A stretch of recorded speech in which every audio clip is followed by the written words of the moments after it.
สีแดง สีแดงจะสูงกว่านิดนึงค่ะ คือสีแดงจะหายากกว่าสีขาว ก็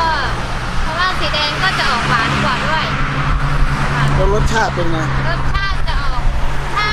ถ้าตัดมาใหม่ๆ ก็จะออกเปรี้ยวเหมือนสีขาวอะค่ะ สีแดงก็จะหวานกว่า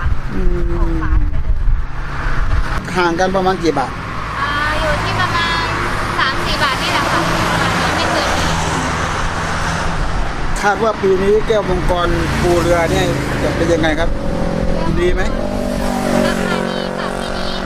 จะไม่น่าจะไม่ต่ำกว่า10มันถูกกว่า10 บาทอยู่แล้วเพราะว่ายังไม่เคยต่ำกว่า10 บาทเลย ไม่เคยต่ำกว่านี้ ใช่ค่ะ ราคาเท่าไหร่เห็นเกษตรกรอยู่ไม่ได้ กี่บาท ประมาณ 5 บาทก็อยู่ไม่ได้แล้ว ว่า เพราะว่าทั้งค่าปุ๋ยก็แพงแล้วก็ค่าเก็บเกี่ยวด้วยค่าอาหารก็แพงด้วยค่ะ ค่า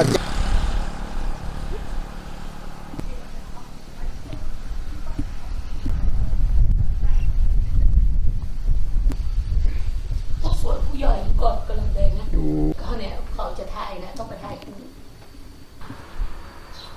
เทศบาลปีนี้ผมไม่ดีจัดงานแก้วมังกรเพราะปีนี้จัดอยู่ว่าเนาะ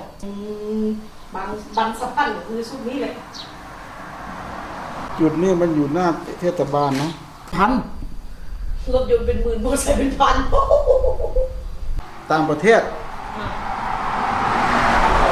หมอฝั่ง สุดที่มันเขี้ยวๆนี่แล้วราคามันจะตกกับ เอาแก้วมังกรครับ